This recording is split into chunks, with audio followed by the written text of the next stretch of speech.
Hey everybody, welcome to Slash Bash, where today I am bringing you another Choosing Beggar Reddit video. If you are new to the channel, then subscribe and click on notifications so you don't miss out on the fun. In our first story, we have a Choosing Beggar's Guide to Receiving a Gift at Work. There are many steps, none of them involve a thank you. Let's jump right in.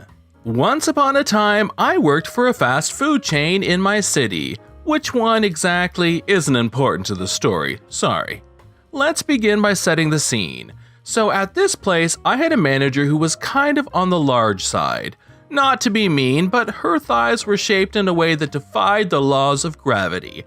Seriously, each thigh was about the same width of a standard 15-gallon fish tank, but looked like someone somehow managed to pinch each of them and lift, creating a sort of angled shelf in the process.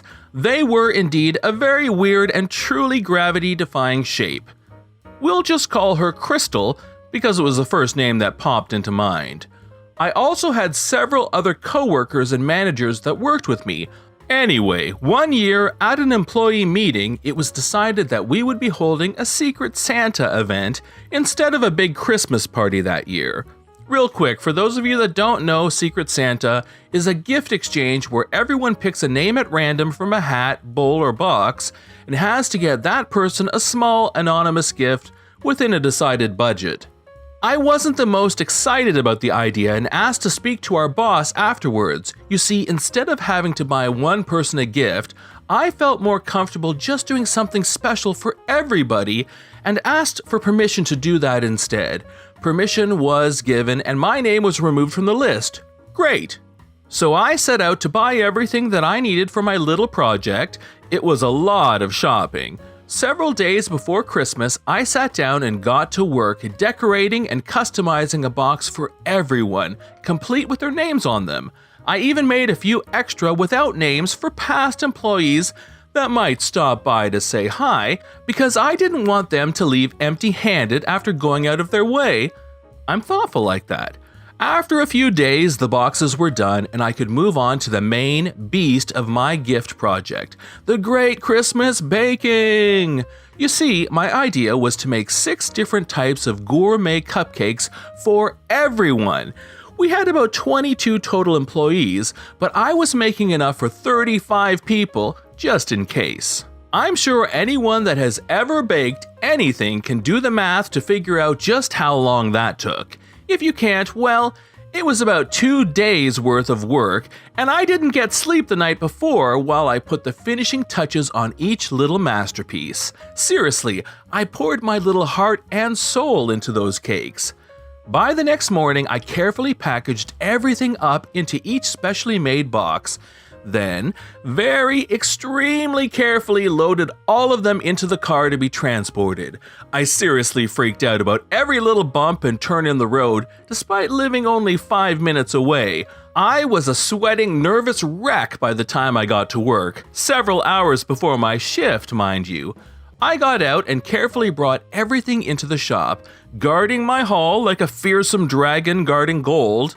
No customers were going to steal anything from me. Once everything was safely inside, I began setting up a grand display on a spare table near the entrance to the employee area.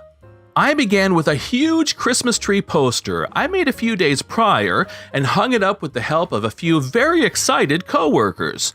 Then I stacked a few empty boxes on the table to create a sort of stair shelf effect. That all got covered with a gigantic Christmassy cloth I managed to snag the last of. A little bit of tucking to make sure it stayed and to create clean edges, and it was good to go. I completed the look by very proudly stacking the personalized boxes on each level in alphabetical order so that everyone could easily find theirs without disturbing the others. The unnamed extras were stacked into their own small pile to the side of the tree. It was quite a sight to behold, and I was proud.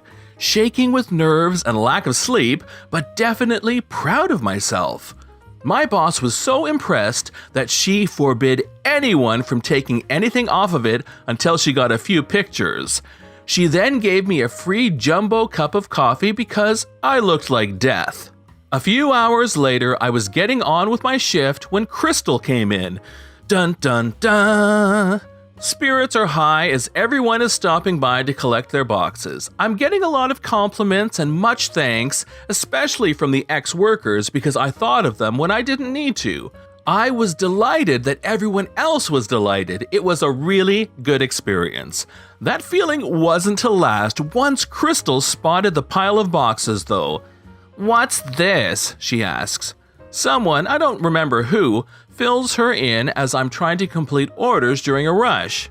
She responds with a very loud, "That's it? That's all I'm getting?" Dead silence. Everyone and everything just stops for a moment as attention is turned onto her. My heart just froze and I felt my stomach drop. Was my gift not good enough? Did I mess something up? Was she on a diet that I didn't know about and therefore finds my gift insulting? What did I do wrong? I didn't have time to try to figure any of that out though as she turns her attention towards me. I was expecting a gift, not some cheap cakes that I can get anywhere or just make myself. I was too shocked to immediately speak, so one of the other managers did so, though uncomfortably. She made them all specially. They're not from a box. She made them all from scratch. Finally, finding my voice, I said, "Yeah, those aren't flavors that you're going to find anywhere right now, at least not outside of a specialty shop.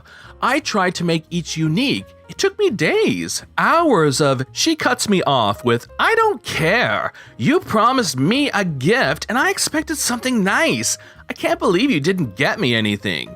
Then she huffed, put her hand on her oversized hip, and turned away in a gesture of hurt disgust. Again, silence. Then someone else from the back spoke up. "She made gifts for all of us."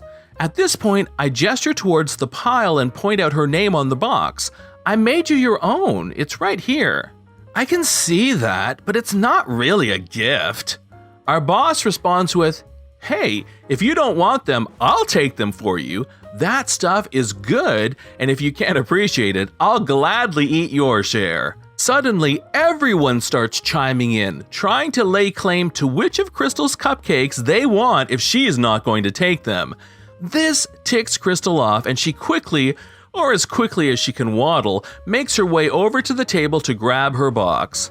She then proceeds to shove her hand inside and take a big bite of a random cupcake before dropping it carelessly back in. This promptly ends everyone's cupcake debate. Crystal, speaking through a full mouth and dropping mouth crumbs everywhere, "Whatever, I just can't believe that you are so selfish. I've never had a Christmas where someone didn't care enough to buy me a gift. Never." She turns to leave, still huffing in disappointment and babbling more complaints about how she was wronged under her breath as she made her way out. All of us just watched in disgust, and yes, she made her way out with the box shoved, more like squished, under her arm. None of us could really process what happened. The whole scene was over in less time than it took for a freshly dropped batch of fries to cook. In fact, it was the timer going off for them that brought us back into the moment and reminded all of us where we were and that we had a job to do. Luckily, the customers that witnessed the whole ordeal weren't mad about having to wait an extra few minutes to get their orders out. I was a little shaken up, but really more baffled at the sheer ungrateful gall of that witch. Regardless, I made it through the short day and got to see every last box disappear as the ending crew happily got to take home extras. I never found out if our boss spoke to Crystal about her behavior, but all of us made sure to exclude her from any and every holiday or other celebration since. Story number 2 shows us a choosing beggar uncle who has a really great business opportunity for you to invest in. So we all have that uncle. In this case, my uncle was unemployed and lived with his wife's mother. He's 48. To start the story off, we are all at a family reunion. It has basically become family tradition to stay away from that uncle because he's always asking for money for his new business. He typically only asked his siblings, my dad and my aunt, for the money, but recently he started targeting me and my cousins. Thanks to our parents' past experiences, we know not to trust him, but he is very persuasive. In this family reunion, he waited for us to get drunk to make his move. The conversation went something like this. "So, how do you like the idea for that business?" "It's pretty cool. I'm just lacking the funds to get it going." "That sucks. We wish you luck, though."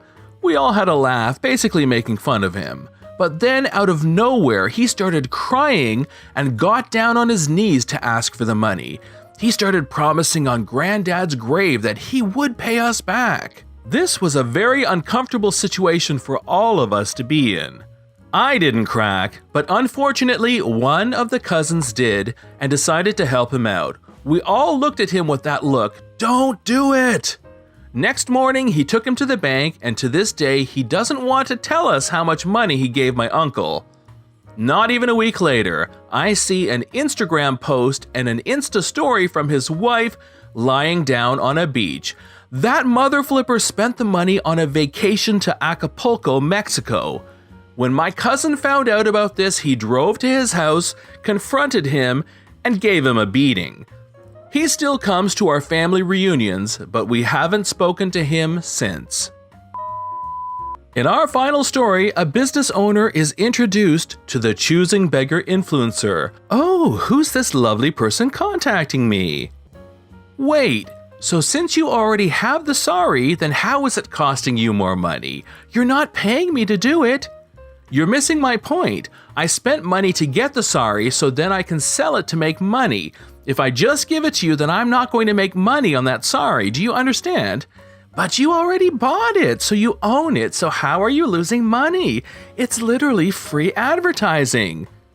Do you know how business works? It seems you don't understand the concept, but I don't have time to explain it to you, so I'm not interested, sorry. Wow, seems like you don't know how to run a business. Ugh, you won't be successful with that kind of attitude. We'll see about that, and you need a reality check with your delusion of how a business works. Good luck trapping someone else with your influence. Listen, I can ruin your business in a heartbeat, sis. Keep that nasty attitude up and you'll fail. Oh my god, you're crazy. Just leave me alone. Well, you messed with the wrong chick. Watch how I ruin you, witch. I'm reporting you. Bye-bye, you beggar. Flip you! This has been John from Slash Bash. Thanks for watching. If you've enjoyed the video and want to see more of them, then hit that subscriber button. We'd love for you to drop a like, share it with your friends, and we will see you in the next one.